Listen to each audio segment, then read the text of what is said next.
Opa. E aí, mestre? Fala, Fred, beleza? Como é que é? Tranquilo, cara? Me ouve e me vê bem? Oi? Me ouve e me vê bem? Sim, sim. Eu vou botar um fone para te ouvir melhor. Peraí. Beleza, beleza, beleza. Dali.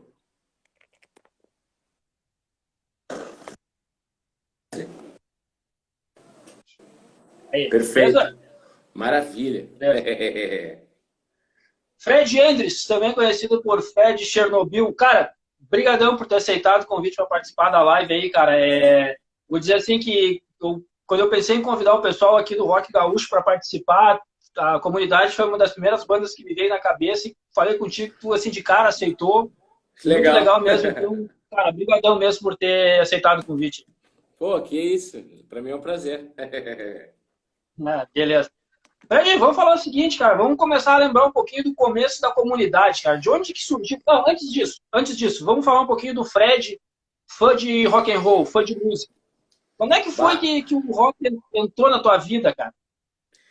cara, ele entrou muito cedo, cara. Era tipo, era um pouco preocupante para os pais, porque a maioria das crianças ouviam música infantil ainda, cara. E eu já. É sério. Tipo assim, com 8 anos, eu já tinha o Van Halen 1, o Kiss Dynasty, o The Number of the Beast e o For Those About Rock. Com 8 anos de idade. Porra. E isso eu tô falando de 1983. Então, assim, isso porque o Nando. Então, eu tinha 8, o Nando, o baixista da comunidade, que é meu irmão, ele já tinha 10, mas e também era precoce para uma criança de 10 ouvir isso. Eu ia na onda do Nando. Aí, cara, daí o meu pai resolveu. Meus pais são separados, mas aí toda vez que eu ia na casa do meu pai, ele mostrava os vinis dele. E aí o que mais me interessou do meu pai foi Jimi Hendrix. E Jimi Hendrix, e ele tinha o Sabá Volume 4, meu pai, graças a Deus. E, e eu gostava muito do Cheap Thrills da Janis Joplin também. Então, assim, eu era piá, não tinha 10 anos de idade, aí eu ouvia essas coisas aí que eu falei, né, cara? E, e aí, cara, com 10 para 11, eu comecei a tocar guitarra, né? Só fazendo aquele acorde de quinta, né? Aquele acorde punk, né? E, e aí, cara, e era bem difícil aprender assim quando eu era criança, eu achava que eu não levava jeito, assim, eu até achava que eu ia tocar bateria, ficava sempre batucando. Mas aí, cara, quando eu entrei na adolescência, 11 para 12, com 12 anos, parece que deu um despertar assim, sabe? Porque muda tudo, muda o hormônio, muda a pegada do cara, né? E aí deu um estalo que eu comecei a tocar legal, cara. E aí o cara que me dava aula, o cara que me dava aula era um professor que tocava jazz na noite. Então, assim, eu ouvia rock pesado e ele era um cara do jazz. Então, eu sempre aprendi coisas bem legais com ele, né, cara? E aí, meu, deu um estalo, assim, na puberdade, sabe? Da guitarra, pum! E o cara, caralho, meu, o que aconteceu? De repente, melhorou horrores. Eu acho que realmente isso é essa coisa de hormônio, né, cara? E eu acho que guitarra também é. Guitarra é um lance visceral, né, cara? Se tu é muito Sim. infantiloide ali, não vinga, né? E, enfim. E aí, cara, comecei a tocar em festivais de colégio, banda de garagem. E as minhas bandas de garagem sempre com meu irmão, o Nando, né? Desde piá. E o batera já desde criança, o Pancho, que é o batera da comunidade, que saiu e voltou agora esse ano, né? E Uhum. sempre foi os moleques que eu toquei junto. Então, assim, pra mim, o baixo que eu quero ouvir quando eu tô tocando guitarra é o baixo do meu irmão, porque é esse baixo que eu ouço do meu lado desde criança. E Uhum. a batera que eu sempre me acompanhou é a bateria do Pancho. Então, assim, a comunidade é tudo amigo de infância, que fez várias coisas, assim. A gente teve fase meio rock progressivo, assim, na adolescência, quando tinha que provar que tocava bem, aquela coisa. Nos anos 80 teve um pouco disso, né? E a gente entrava numa punhetação, né, cara? E... mas é válido isso, né, cara? É bem Claro, válido claro. isso. É bem válido na adolescência, principalmente. Assim, vou te falar, eu cheguei no limite ali, que depois, graças a Deus, a malandragem me salvou na guitarra, porque eu nunca fui um estudante dedicado, nunca fui virtuoso. Eu sempre me considerei que faltava alguma coisa para vir a ser virtuoso. Então, a malandragem, eu quero dizer, a rua, os rolês, foram moldando o meu jeito de tocar, que não é o guri que ficava ali dentro de casa treinando. Então, a rua me influenciou muito. Aham. E aí vieram as bandas mais pesadas, as guitarras mais com wah-wah, com groove, mais Hendrix, os solos mais loucos, assim, né, cara? E daí esse despertar, assim, quem me tirou dessa coisa de estudo, de jazz, de rock difícil, de escala rápida. Foi cara, quando realmente aqueles discos do Jimi Hendrix, do meu pai, quando eu realmente comecei a consumi-los de fato mesmo, prestando atenção muito, assim, aquela coisa de tocar mais com a alma, sabe? Sim. E Fred, antes da comunidade, assim, teve alguma banda oficial, assim, de mais pesada ou de um outro estilo, antes de formar a comunidade ali em 94?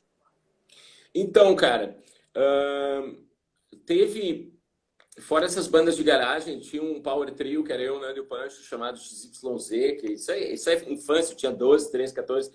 Antes teve a Borboleta Negra, que era uma banda que existia da galera do Oswaldo Aranha ali, que era funk metal, assim, né? O funk metal é um Uhum. estilo muito comum no começo dos anos 90, né? A gente Isso. tudo foi de Faith No More ali, né? Mas tinha também a Funkstein. Funkstein era eu, Nando Pancho e dois MCs de rap, mas era pesado, era na onda body count. Na onda tipo. Bah, quando o Ice-T fez o body count, bah, a galera do Oswaldo Aranha ficou louca, né, meu? E daí a gente fez uma banda no estilo body count. E aí foi isso. Aí a comunidade surgiu ali de 94 para 95 num clima de zoeira mesmo, assim, né, cara? Uhum. Num clima bem despretensioso, amizade, amigos de infância, tá na praia tomando trago, fazendo churrasco, sai uma música, aí sai outra, enfim, foi bem natural, assim. E esse lance, Fred, de misturar essa batida do funk com as guitarras? Porque falasse que Aham. a Frankenstein era uma banda assim que tinha esse lance mais do lance meio body count, e antes já É, tinha uma banda assim, um estilo mais funk metal, do Faith No isso. More, do Chili Peppers e tal. Mas o som da comunidade é um som diferente, né, cara? Porque tem essa É, batida, principalmente no primeiro álbum, tem essa batida do rap, do hip hop, até do funk carioca mesmo, mas com uma é, guitarra. É, cara, se a isso. gente pegar merda É. de bar, é um peso absurdo se a gente for ouvir merda de bar. E de onde surgiu essa ideia, cara, de misturar a guitarra pesada com essa batida? Então, cara, vou te falar. Tem uma música do Red MC, It's Tricky, que é When it's in the rock around. Aquela batida, cara, aquilo ali parece. A comunidade é muito inspirada no Beat It do Michael Jackson. Quando o Ed Van Halen botou ali, porque é uma bateria eletrônica ali no Beat It. Cara, ali eu era criança, meu. Eu acho que eu chorei quando eu vi aquela música Beat It do Michael Jackson com o Ed Van Halen. Então, assim, eu sempre fui apaixonado por o Run DMC, que o Run DMC tinha se juntado com o Aerosmith, né? No Walk This Uhum. Way. E, assim, sempre foi uma paixão nossa. Tanto essa música do Michael Jackson com o Ed Van Halen quanto o Run DMC. E aí, cara, a gente Aí surgiu os funk carioca ali do DJ Malboro, Rap Brasil. E não existia ainda uma batida inventada no Brasil de funk. Era tudo as batidas do hip hop da Flórida, que chamavam Miami Bass, porque é um bumbão gravão, é uma batida mais acelerada, que é, cara, que é uma viagem, né? Que parece que é África Bambata, que tem influências de Kraftwerk, que é da Alemanha, é um eletrônico mais duro, né? É um funk mais... Enfim, que a gente achou que essa maneira de montar o beat do hip hop combinava com guitarra agressiva, sabe? Com riff pesado. Até porque a primeira música que estourou do África Bambata, a Planet Rock, tem um sample do Kraftwerk, que são os caras que inventaram a música eletrônica na Alemanha. E tem toda aquela coisa fria alemã. Então a gente achou que essa coisa densa ia misturar com bem. Então tem toda essa antropologia no nosso som. Por mais que ele seja despretensioso, ele tem um embasamento cultural muito grande, né, cara? Uhum. Então, e assim, Fred, só para completar, e aí para uhum. a gente não ia ter grana para gravar batera, horas, aí tu gasta muito em estúdio. Estou falando de anos 90, né? Anos 90, tu juntava os pila ali, ia no estúdio. E se o batera errar, puta, se o batera errar, tu já fica nervoso, tu vai gastar mais em estúdio. Então a gente pensou o seguinte, vamos programar as baterias eletrônicas tudo antes. Tipo funk carioca, tipo Run MC. E vamos chegar no estúdio com a bateria pronta e vamos gastar menos.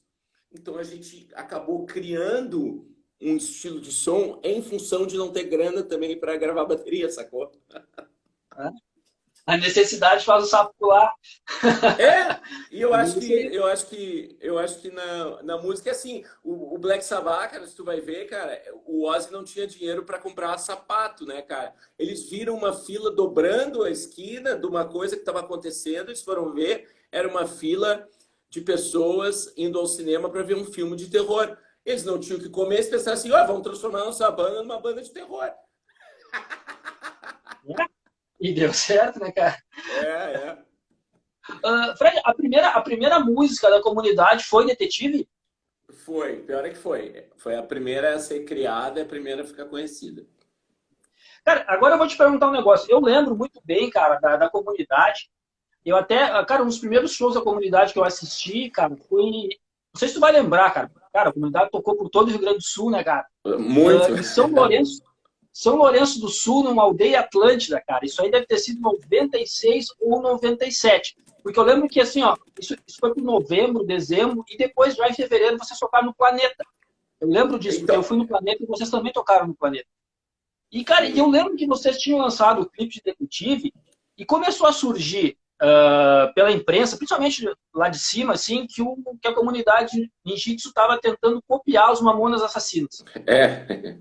Eu não sei de onde tiraram isso, né, cara? Um tremendo equívoco, né, cara? Exatamente, porque não tem nada a ver, nem a música, só nada, completamente nada a ver, né?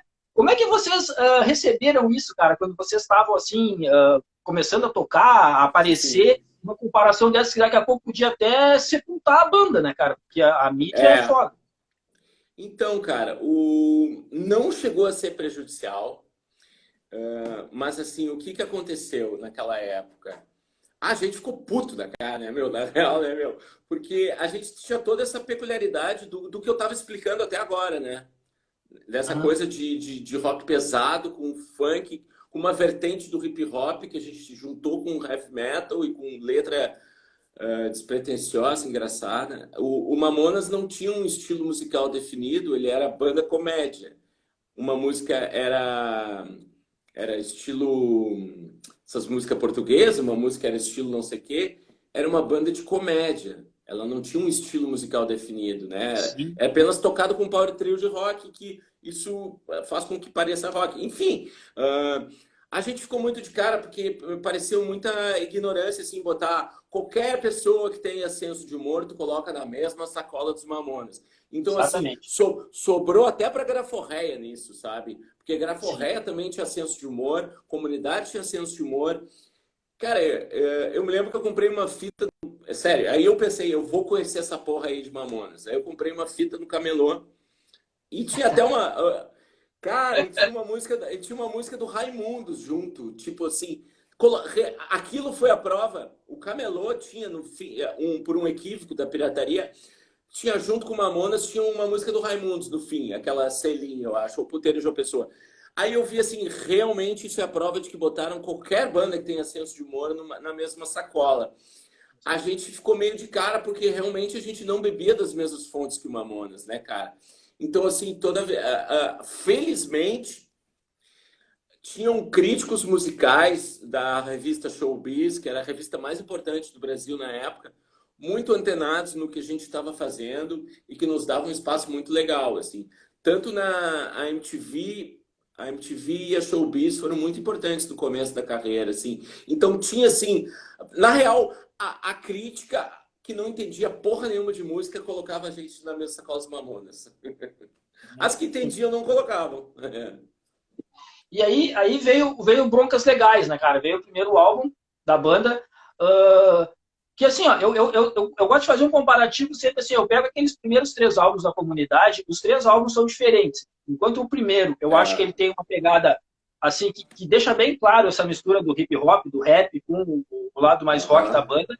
Já o Michael Douglas Syndrome, ele já tem um lado mais hip hop, um lado mais voltado um pouco para isso, sem esquecer da guitarra, mas mais voltado para essa batida. E enquanto o Aham. Aproveite Agora, ele tem guitarra mais pesada. É um álbum que É. tem as guitarras mais pesadas, né, cara? Mas falando do Broncas Legais, cara, como é que foi pra banda, assim, quando ela entrou para gravar esse álbum? Já tinha as músicas prontas, Fred? Já tinha tudo em mente, assim, de como iria soar o álbum? Porque, assim, de todas as faixas, obviamente que até hoje Detetive é aquela que é mais lembrada sempre. A comunidade vai ser uma banda que É, eternamente vai ser lembrada por Detetive. Mas tem muita é, música legal ali. Por exemplo, Meta de tem. Bar, cara, eu acho aquele riff de guitarra foda pra caralho. Eu gosto muito daquele som. E a letra da música é um negócio totalmente peculiar para quem é daqui, né, cara? A letra é para É, quem conhece a é. aldeia. Como é que surgiram, cara, as letras da comunidade, cara? Cara, então, o Broncas Legais ele já estava todo mapeado antes de ir pro estúdio, né? O Educar fez as programações na época, eletrônicas pra gente. O Educar produziu o Broncas Legais, a gente convidou ele para participar da equipe do disco, né? O Educar foi o produtor, eu não produzia ainda, eu só fazia uns layouts, assim. O Michael Douglas Syndrome eu já sou co-produtor do disco, junto com o Dudu Marotti. Cara, as letras, cara, na real, meu, é difícil explicar, meu. É tudo veio meio sem querer, assim. Digamos assim, Melô do Analfabeto, cara.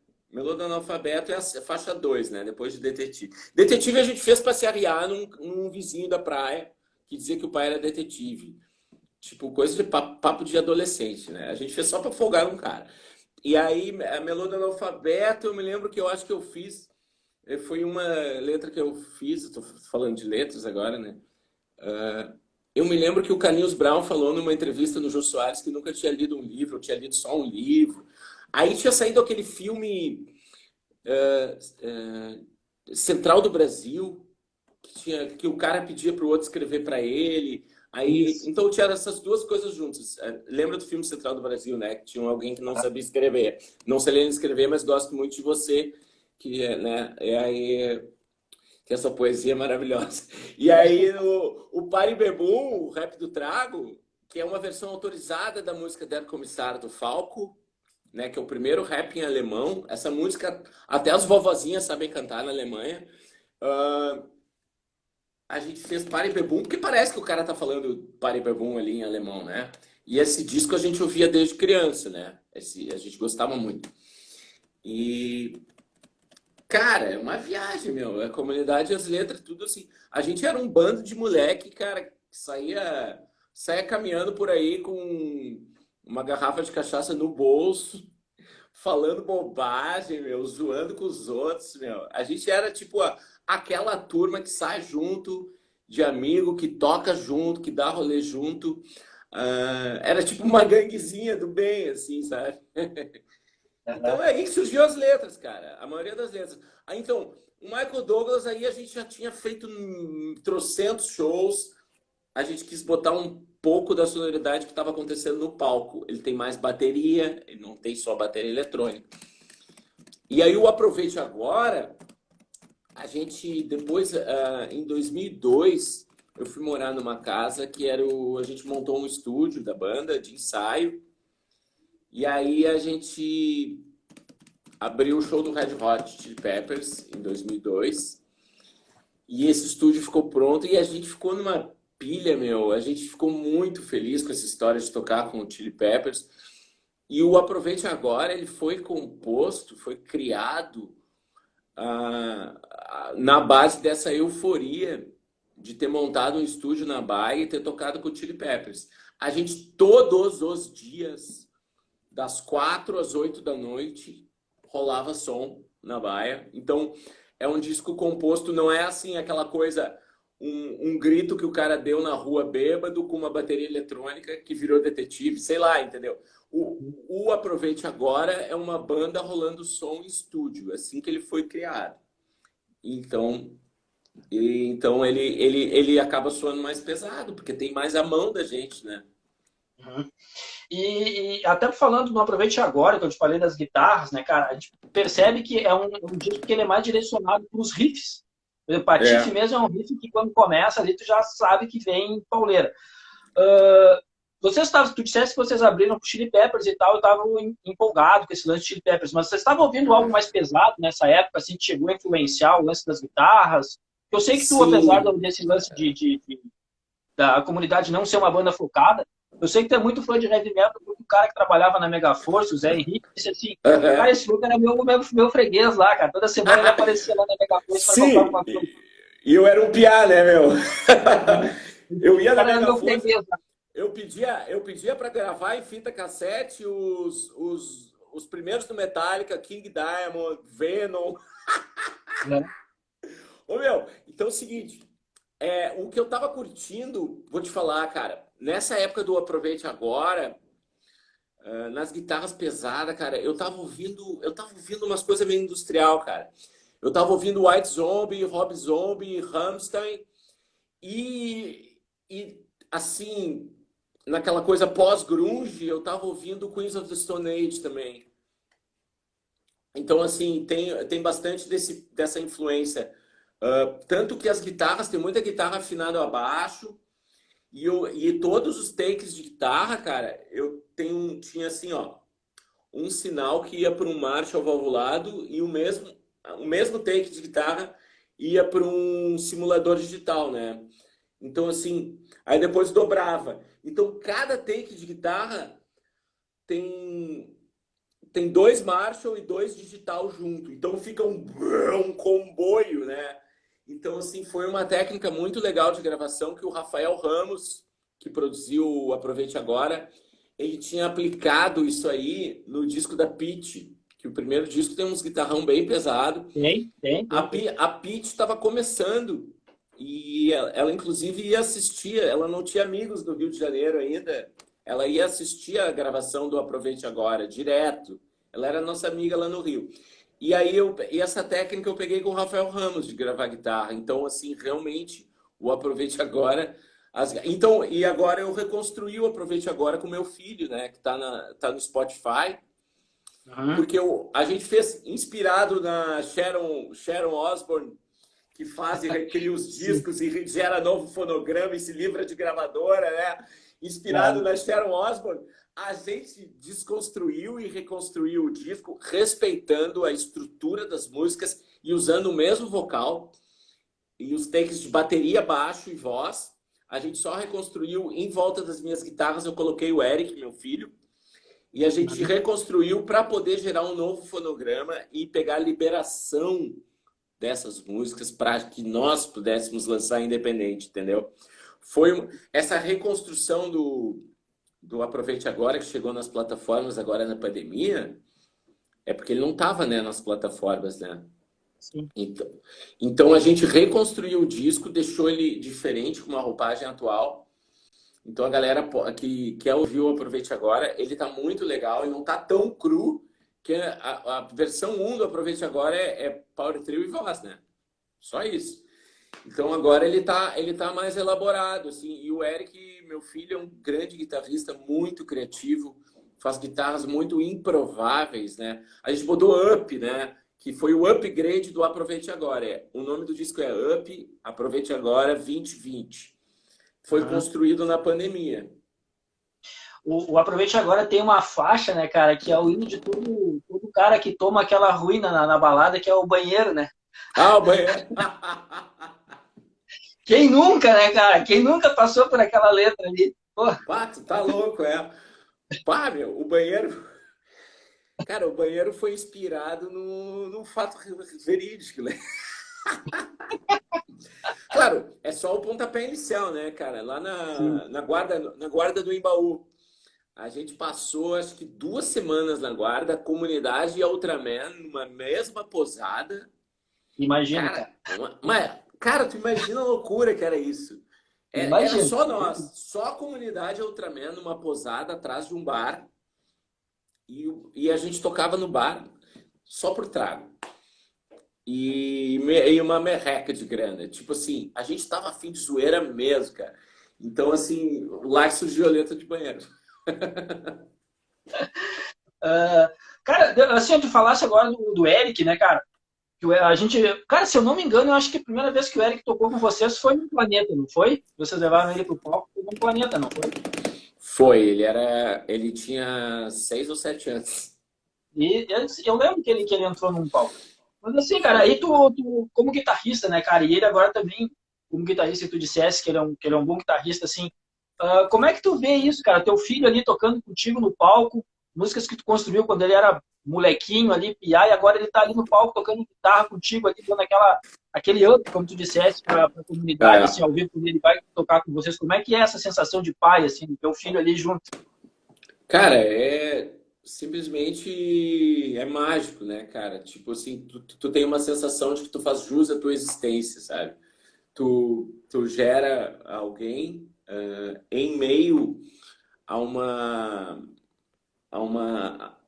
fase meio turbulenta da vida, né? Eu tive o Eric quando a comunidade estava começando, e aí isso me estimulou a lutar bastante para viver de música, né?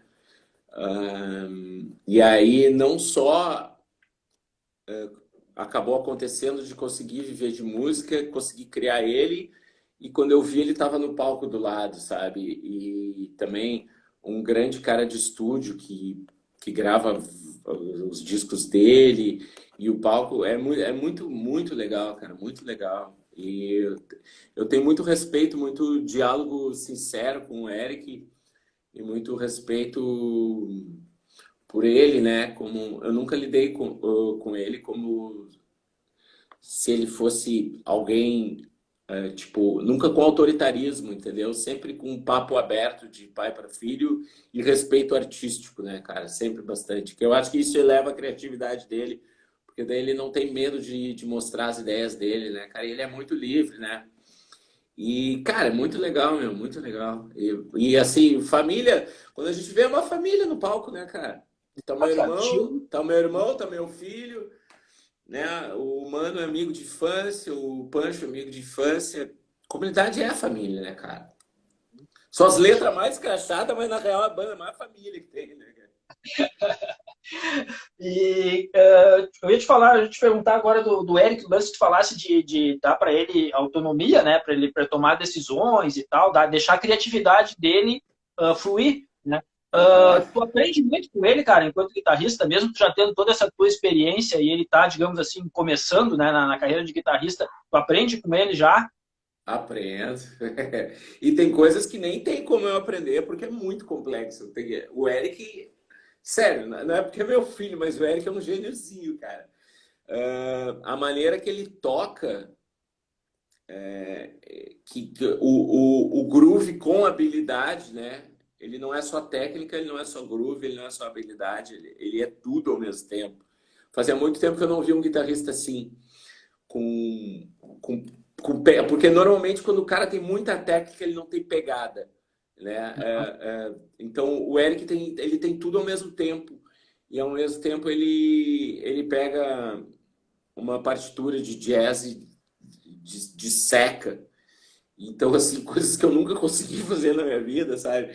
Mas nesse bate-bola que quando começou a gente recriou o Aproveite Agora em junho e julho. Eu e ele na casa dele, ele já mora sozinho, ele com a namorada em casa e eu com a minha aqui. E aí ele me mandava as guitarras e a gente tinha umas ideias, mandava as guitarras. E aí caralho, essas guitarras dele estão muito boas, meu. E eu vou te falar, cara, que eu aprendi um jeito foda de gravar guitarra em casa com o Eric na pandemia. Um jeito de tornar os amplificadores virtuais mais vivos e parecer mais. Que eu não vou ensinar ninguém. Ah, tô brincando. É que não adianta falar. Não adianta falar. É muita coisa de técnica mesmo, de computador. Mas eu aprendi com ele uma maneira muito foda de gravar guitarra. É tão boa assim, cara. Toca uma guitarra assim, vem cheio, assim. Enfim, aprendi com ele. Massa, massa. Fred, em 2007, cara, a comunidade lançou Comunidade no Baile, que era um álbum totalmente É, voltado pro funk. Como é que foi, é, cara, a receptividade desse álbum? Porque a comunidade sempre teve aquele lance da guitarra com uma pegada, né? é, E esse era um álbum é. voltado totalmente já mais pro funk, assim. Como é que foi, cara, esse álbum? A parada foi o seguinte. Se tu for reparar bem, foi 2005, só te corrigindo. Cara, Se tu for reparar bem, tá? Ele tem 4 músicas inéditas, que até tem guitarra. E aí tem um monte de versão baile funk das do disco um e disco 2. Então, o que que aconteceu, cara? A gente estava se divertindo, principalmente eu estava me divertindo em fazer as versões em casa, da banda. A gente estava com 4 inéditas e a gente teve uma ideia maluca, meu. Vamos botar essas 4, que é Martini, é a Toda Molhada, Martinho. aquela da Casa do Sol. Isso. Vacilão, que é uma música meio lado B, assim, mas ela é pesada. E Raimunda, que é uma música que o Pancho Batera fez com a mulher dele, que ela canta junto. Que tem um peso meio Run DMC com aquela fórmula que eu te falei. A gente, na verdade, meu, as pessoas só deram bola para essas 4 inéditas. Todas aquelas outras, meio Sim, versão sim. baile funk, a galera cagou é novo aquilo. Cara, tem bastante gente que ouve esse disco, mas eu diria que assim, ele é um EP de 4 músicas e um monte de encheção de linguiça. Encheção de linguiça, não. A gente estava se divertindo fazendo aquilo. Então, assim, Uhum. o que que aconteceu? A gente propôs para a gravadora na época um disco sem custo, porque a Orbit tinha gastado muita grana, a gente gravou no Rio de Janeiro no Aproveite Agora. Uhum. Então a gente, numa sem ser arrogante nem estrelinha, a gente fez uma proposta, ela não estava muito bem das pernas, a gente fez uma proposta barata, que era um disco de 4 inéditas e 15 remixes feitos em casa que não precisava gastar em estúdio, entende? Foi uma coisa de unir o útil ao agradável, sabe? Sem custo para a gravadora. E, enfim, a gente botou na rua, cara. Ele até que foi um disco bem sucedido, cara. Dependendo do ponto de vista. Uhum. A Cris até escreveu aqui, o Eric é uma versão do Fred Turbo. É, é. Cara, O Eric é impressionante. depois do Comunidade no baile, veio a Atividade na Laje, que já meio que resgatou aquele lance lá meio que do primeiro álbum, que tem o É, funk e o rock. é. O Atividade na Laje, ele é uma mistura de tudo, né? Tu percebe, né? E isso aí E foi intencional, Fred, para a banda, quando a gente resolveu entrar em estúdio para gravar. Assim, não, vamos voltar, vamos resgatar aquela comunidade lá do início lá. Ou não, foi meio que instintivo, rolou quando a banda se reuniu para gravar. então, cara, a gravação depois, então, aí o Pancho saiu, né? Uhum. O Pancho participou do Broncas, Michael Douglas, Aproveite Agora e Comunidade do Baile. Aí nós perdemos o Pancho. E, e era um time que jogava junto desde a origem, né? Desde a Sim. origem lá da infância, né? a gente ficou bem abalado com isso, sabe? Ah, o, o convívio, a química, né? Da banda. Então, assim, a gravação do Atividade na Laje, ela foi meio caótica, assim, não foi... Caótica, eu digo, fragmentada. A gente ia lá, fazia um monte de take de bateria com o Calcanhoto, que é o batera nosso, tu sabe o Calcanhoto, né? Que foi da Penny, que, Sim. que agora é músico de salsa e de jazz, né? Não sabia, não sabia, É, não sabia. sim, o Calcanhoto, ele... Vai, o cara foi para Cuba estudar percussão, cara. O cara é fudido do swing aí.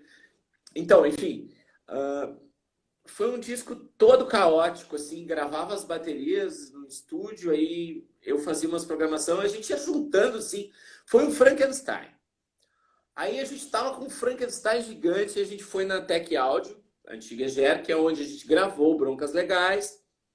Pegamos o Glauco, que foi o técnico do Broncas Legais também. Então aí tu matou a charada, porque tu percebeu que tinha uma semelhança com Broncas Legais. Que a gente, para resolver esse Frankenstein, que era esse disco, a gente juntou todos os arquivos e mais a gente com o técnico do Broncas Legais, que é o Glauco Minossi.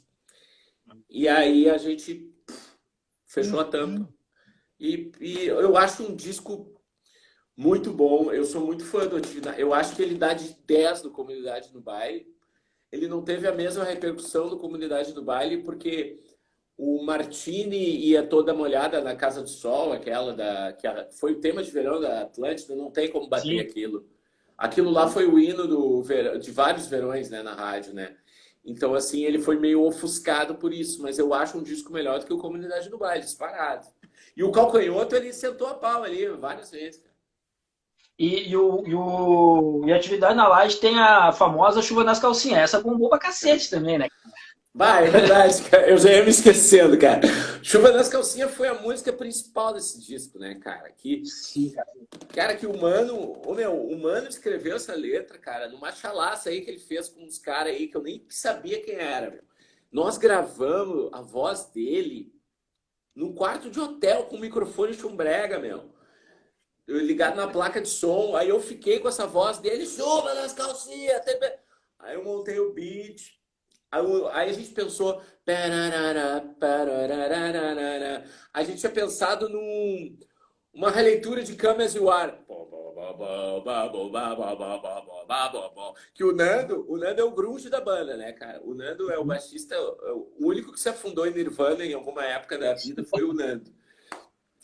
Então, assim, ô Nando, vamos fazer um riff meio Camas e o Ar aí. Em vez de era. Então foi assim, a gente junta várias coisas na mente, né? Era aquela gritaria do Mano Chuva nas Calcinhas, que ele gravou no quarto de hotel. Aí mais o riff do Nando, meio Nirvana, mas aí eu juntei tudo no computador. E foi meio que feito num quarto de hotel, cara, o Chuva nas Calcinhas. E no meio de todo aquele Frankenstein, que era o disco, a música que a gente fez num quarto de hotel foi a que mais deu certo, né, cara? Exato, exato. Que viagem, né? O Wilson Viana perguntou aqui se quando o Pancho saiu ele foi para outra banda. Ele foi para Pedrada Fu, não foi? Então, na verdade, a Pedrada Fu era um projeto paralelo dele, né? Não era assim, saiu da comunidade e foi para Pedrada. Ele estava levando as duas juntas e daí ficou só com a Pedrada. Foi isso. Depois do Atividade na Laje veio o DVD, né, cara? Aquele gravado na Opinião, que é um puta show, assim, adrenalina do início ao fim, naquele DVD. E teve, cara, a participação do Chorão, né, cara? Que tocou, cantou tudo que ela gosta de escutar, se não me falha a memória. Foi, né? No DVD. Foi. Cara, ali já era 2012. 2012. 2000, virada para 2011 para 12 e ele foi sair só em 2013. Isso. Fred, essa aproximação com o Chorão, cara, o Chorão, por exemplo, assim, também é uma banda que trazia um pouco de humor no início, pelo menos no início da carreira, tinha um pouco de humor nas músicas, apesar daquela veia meio skate, né? Os caras colocavam às vezes no mesmo balaio o Raimundos e o Charlie Brown, que não tinha também uma coisa, nada a ver uma coisa com a outra, acabava entrando às vezes no mesmo balaio. E como é que foi essa aproximação da banda com o Chorão? Cara, então, a gente se cruzava, cara, desde o começo da carreira, né? Assim, a comunidade só conhecia um detetive, a Rádio Pop Rock fez o aniversário de 1 ano, chamou a comunidade Charlie Brown. Charlie Brown também só tinha uma música. Aí eles vieram de São Paulo, nós viemos daqui, aí foi aquela coisa, né? Eles não tinham equipe técnica, nós não tínhamos equipe técnica, e eram os moleques disputando para quem ia passar o som. Tipo aquelas coisas de banda de guri, sabe? Então até, cara, rolou uma legal, assim, nessa primeira nossa relação com o Charlie Brown, assim, que o índio, nosso detetive, né, o nosso guru, nosso xamã da banda, só o Charlie Brown tinha bebida no camarim, nós não, né? E aí o índio anda com aquela pinta dele, com aquele externo colorido. Aí ô índio, vai lá no camarim do Charlie Brown roubar o uísque deles. E aí o índio bateu no camarim do Charlie Brown e disse que era o presidente da Sojipa. De terno, né? Chegou lá. Disse que era o presidente da Sojipa e pegou o uísque do Charlie Brown pra gente. E aí, cara, começou a nossa relação. Cara, mas aí vários Planeta Atlântida, né, na real, né? E alguns shows no interior, show do Pepsi on Stage. E aí, cara, para montar o time das participações especiais, a gente montou um quebra-cabeça, assim. Benegão faz parte da nossa carreira, faz parte da nossa vida. É um dos melhores amigos que a gente tem. Quando ele saiu do Planet Ramp, ele passou 6 meses em Porto Alegre, fez todos os shows, pouca gente sabe disso. A gente carregava ele em todos os shows da comunidade do interior.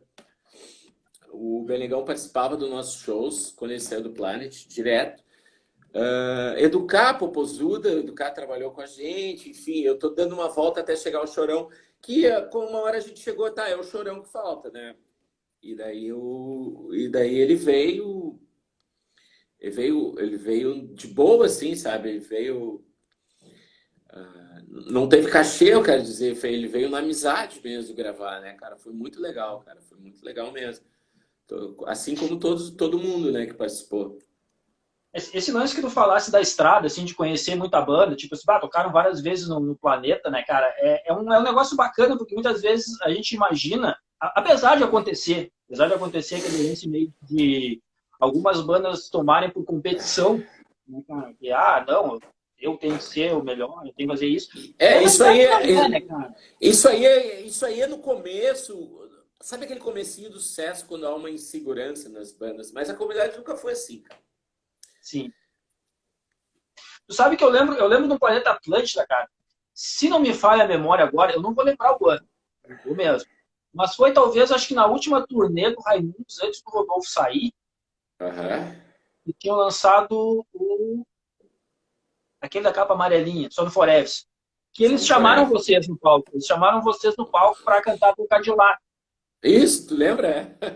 Aí tu jogou a camiseta do Grêmio na galera, eu quase peguei aquela camiseta. Eu lembro, cara. Caralho, é verdade. Eu quase peguei aquela camiseta. O braço, mas não deu. Não teve como. Mas assim, esse lance da estrada, né, cara, ele aproxima muito as bandas, né? Aproxima.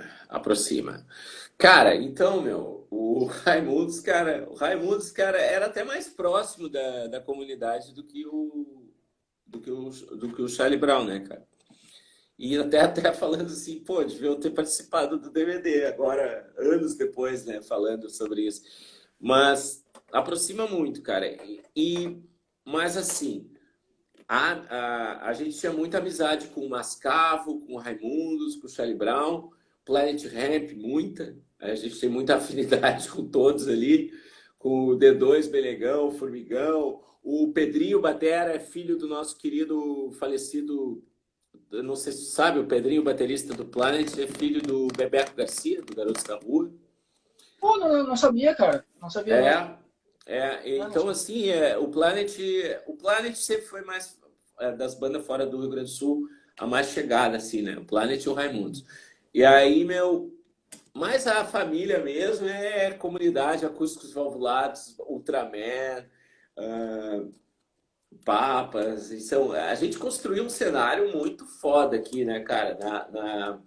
Depois Sim, sim. daquele aquele hiato ali, aquele hiato pós anos 80 ali, né? Que foi, a gente entrou nesse buraco aí com de voadora, com os dois pés na porta das rádios.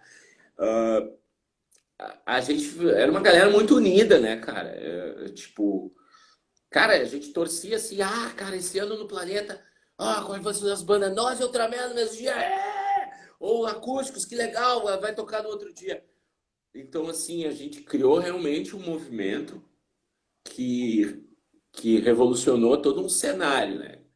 Cara, Uhum. assim, ó, aí tinha um posto de gasolina aqui que todas as bandas, cara, era quinta de noite, tu ia viajar, ou sexta, já encontrava tequila, já encontrava não sei quem.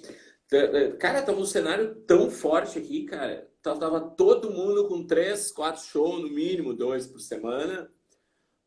Em diversas cidades, em cidades que tu nunca ouviu falar, tinha show de banda. E tudo com cachê bom, cara. Todas as bandas indo com ônibus leito. Pegava um ônibus leito, botava equipe técnica. E não era só uma ou duas que estavam assim. Eram diversas bandas que estavam assim. Sim. E várias bandas de outros lugares. Os produtores e as gravadoras estavam aconselhando ir passar um tempo no sul do Brasil. Mas Exato. cá, Eu vou lembro ver. disso. Mas Nath as Roots, bandas cara. Nath Roots, as bandas de Brasília praticamente moraram uma época no Rio Grande do Sul, porque a coisa estava muito boa aqui, Uhum. né? E aí, cara, essa amizade é muito forte, né, cara? Muito forte. Tanto a galera da Ultraman e dos acústicos, mais especificamente, era da mesma galera ali. Quando eu falo que a comunidade era um grupo que saía de noite avacalhando, era nós, os Ultramans acústicos, juntos, assim, sabe? Era uma turminha que tava sempre aprontando, né, cara?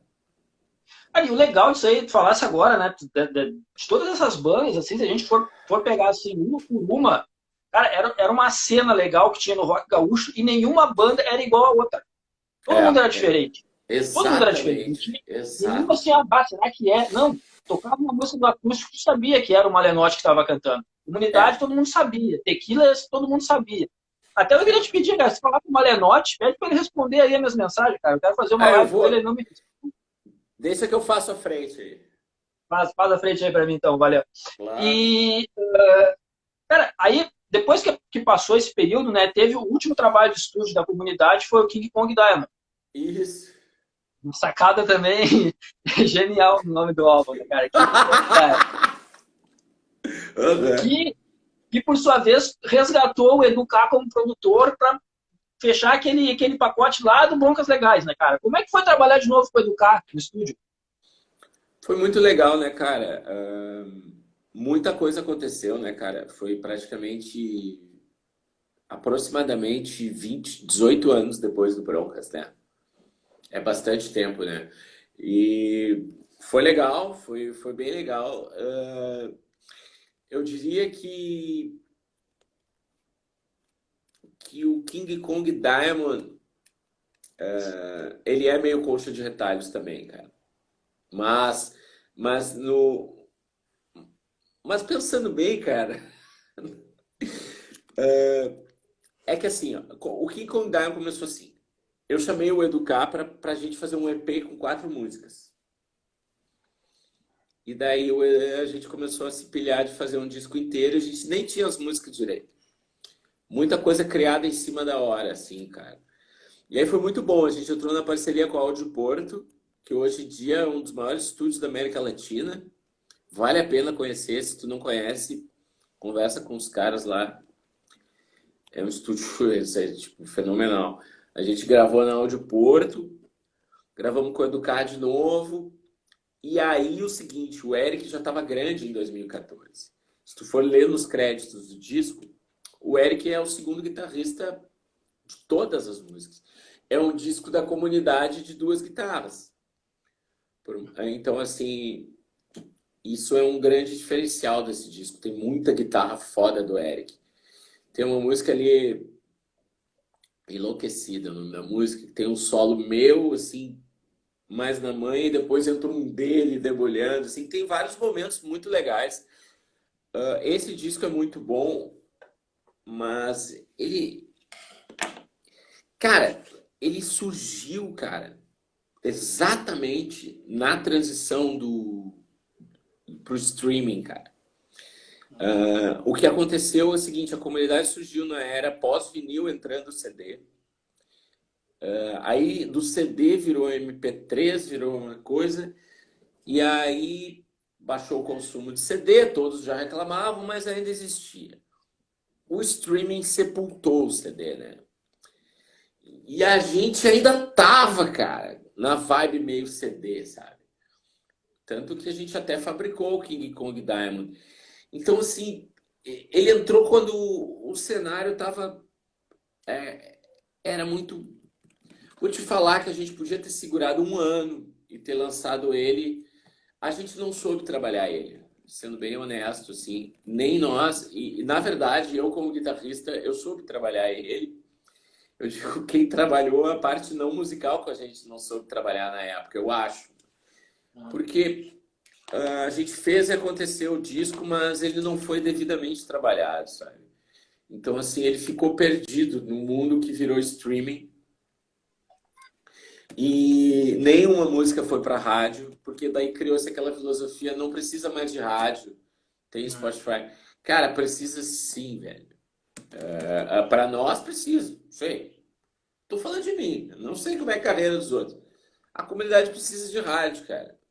Mas hoje é muito difícil, né, cara? Hoje é uma complicação, cara. Aí tá. Aí depois do King Kong Diamond, a gente lançou diversos EPs e singles, né? Se tu for ver no Spotify.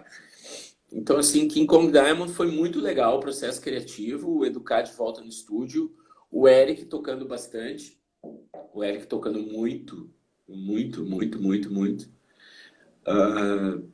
Tem umas vozes que eu gravei também, no Tipo Louco ali. Tem um negócio muito interessante que é um solo de guitarra que eu fiz com a boca, não fiz com a guitarra. Na música, você percebe lá, a música Diamantes Verdadeiros, eu liguei o microfone e mostrei como é que tinha que ser o solo de guitarra. Aí eu fiz com a boca e aí a coisa do Educar, né? Cara, o solo de guitarra vai ser o Fred imitando uma guitarra com a boca. E aí ficou meio Beavis and Butthead, sabe? E então, esse disco é muito legal. Aí depois vieram vários EPs, né, cara? A gente... Então, cara, vou te falar... O que aconteceu de 2000, do King Kong Diamond a 2020? Não só a comunidade, como muita banda, mas eu tô falando da minha. A gente ficou confuso, né, cara? No que fazer, né? Se vale a pena fazer álbum, se vale a pena gastar, se tem que lançar single com clipe, se tem que fazer EP. Se quando tu faz um trabalho, como é que tu vai trabalhar ele na internet? Se quando tu faz um trabalho, como é que tu vai trabalhar eles nas rádios se só sobrou Atlântida?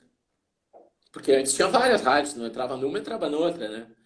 Então, assim, cara, a gente percebeu assim, caralho, bem-vindo aos tempos difíceis. Porque agora é streaming, que se ouve música de graça, e as rádios que eram 4 que tocavam rock, é só uma que mal toca, porque a maioria é talk show, né? Então, assim... aí, cara, a gente conseguiu... Vou te dar real, cara. A gente seguiu trabalhando basicamente aquele DVD com o Chorão, com o Benegão, porque aquele trabalho é muito precioso, cara. Então, assim, aquele trabalho é o que nos sustentou até hoje, até 2020.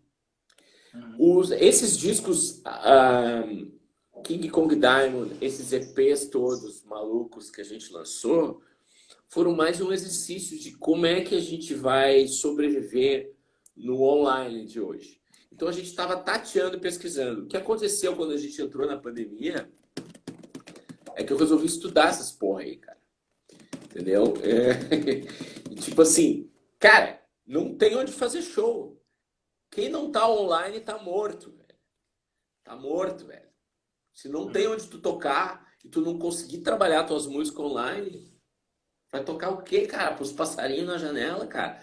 Deu uma bad essa pandemia. Mas eu resolvi tomar as rédeas assim do digital da comunidade e ajeitar a nossa vida, né? Eu fiz a Drica, uma consultora, produtora fonográfica, me ajudou.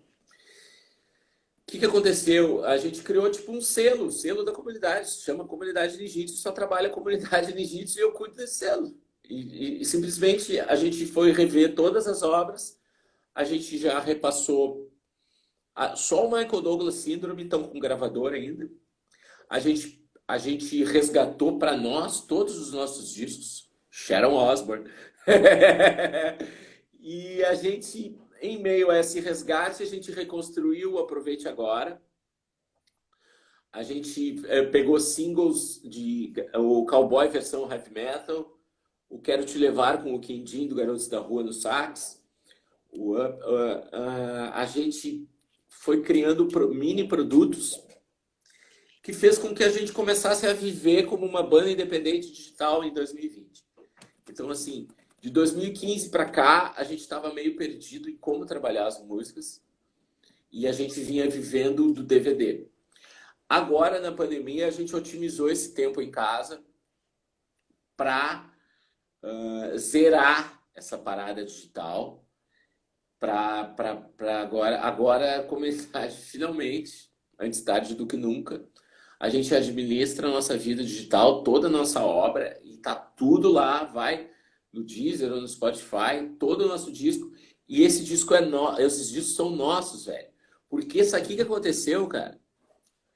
As gravadoras que tinham contratos da época do CD não tinha nada sobre streaming em contrato, porque não existia streaming.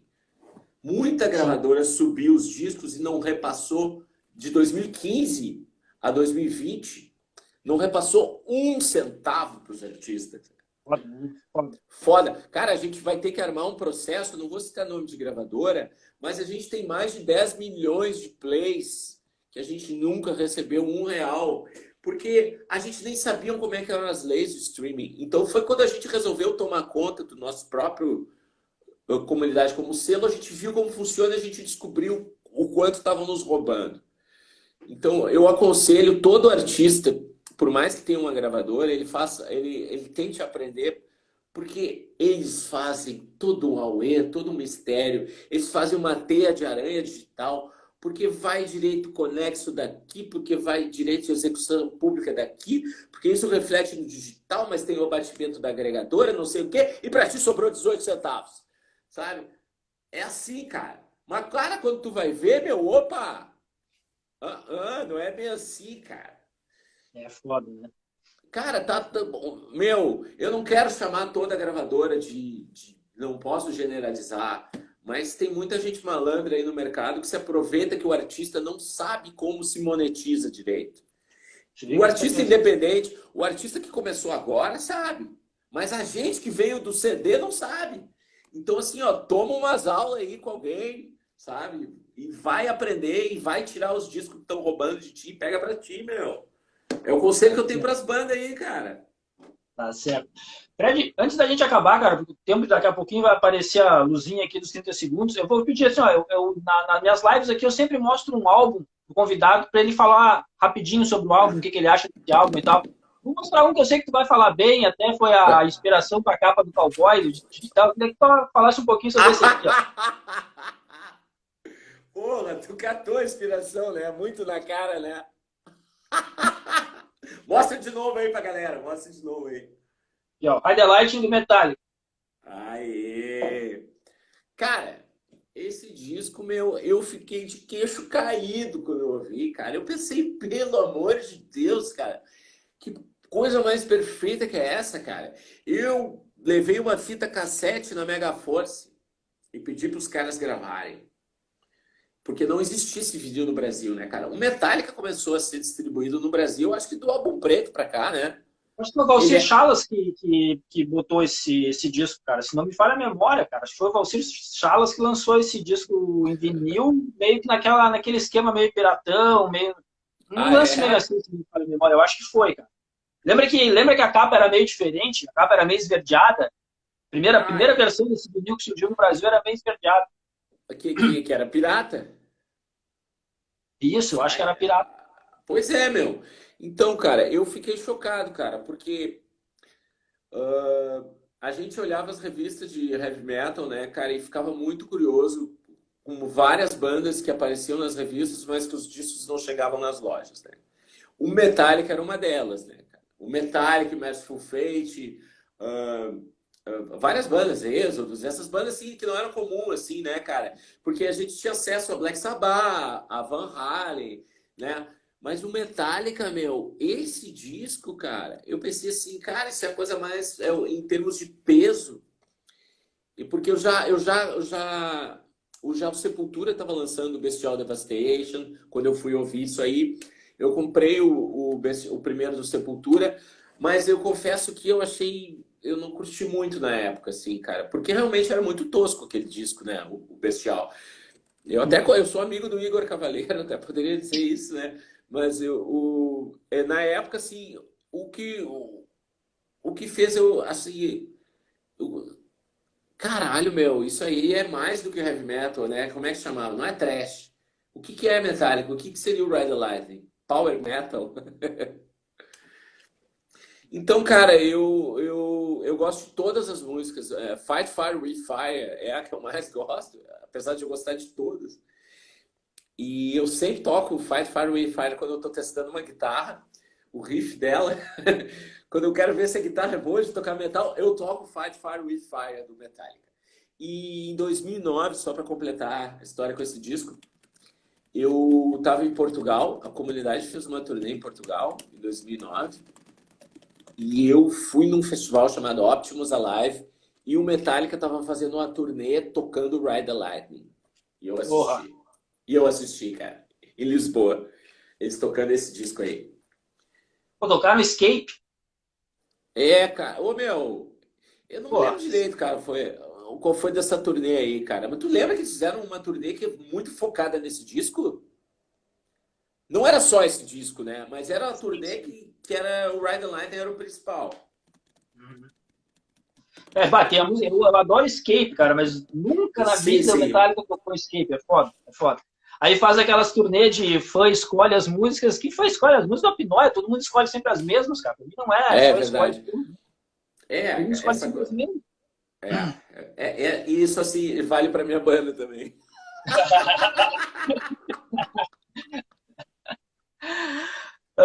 Fred, pra gente encerrar, cara, eu queria que tu comentasse rapidinho, então, sobre esse último trabalho que tu fez junto com o pessoal lá, com o Murilo Couto e com o Ah, Bossa, né? O MC Bossa.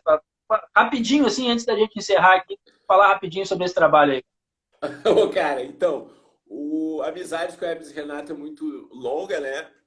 Mais de 20 anos aí, comunidade participando dos sketches deles. O Massacration a gente fez parte, o primeiro show do Massacration foi abrindo comunidade. Eu toquei guitarra com Massacration de peruca em vários shows. E eu criei com o Bossa e Joselito DJs há uns anos atrás. Eu produzia esse projeto deles, para eles. Só que aí na pandemia o Bossa me chamou para eu ajudar ele a criar um projeto de trap, né? Debochado, né? Claro, né? Aí eu, óbvio, vamos fazer. Então começou na pandemia, meio despretensioso. Aí o Murilo Couto chamou o Bolsa para participar de um programa no canal de comédia, aquele, e eles fizeram um trap na hora ali que ficou muito bom. Aí depois eles me chamaram, Fred, vamos fazer aquela do Você Podia Estar Transando Agora, vamos gravar ela oficialmente, vamos fazer clipe, produz, vamos lá. Então foi assim, cara. E aí a música ficou pronta, o Danilo Gentili chamou a gente para ir lá. E aí, cara, agora nós já estamos com mais duas encaminhadas, né? Então, e daí também a ida ao Danilo Gentili gerou o convite, né, para convidar a comunidade. No dia 27 de novembro, a comunidade vai tocar, vai comemorar 25 anos no The Noite, no SBT. Cara, e a gente tocou muito mais do que o normal, cara, e foi muito foda. 27 de novembro. A princípio é isso, cara. A gente não divulgou oficialmente porque pode mudar ainda. Mas tá gravado já. Beleza. Não, beleza, então. Fred Hendricks, Fred Chernobyl. Cara, nem deu pra falar de Chernobyl aqui, cara. Eu ia te perguntar o lance de Chernobyl lá do Rock Go, que os caras criaram, e tu acabou adotando isso e acabou ficando meio que uma marca, né, cara? Fala Chernobyl, todo mundo já linka contigo, assim, não tem mais nem É, o é que falar, verdade. mas... E a Mas, cara, série, até a série, né? Eu tô ganhando royalties da série, né? cara, brigadão mesmo por ter aceitado conversar aí, cara. Foi muito legal, muito bacana mesmo falar sobre a comunidade, trocar essa ideia contigo aí. Cara, brigadão mesmo de coração. Valeu, cara. Eu que agradeço, meu. Valeu, valeu, valeu, valeu. Grande abraço, Aí, cara. Valeu. valeu, abraço.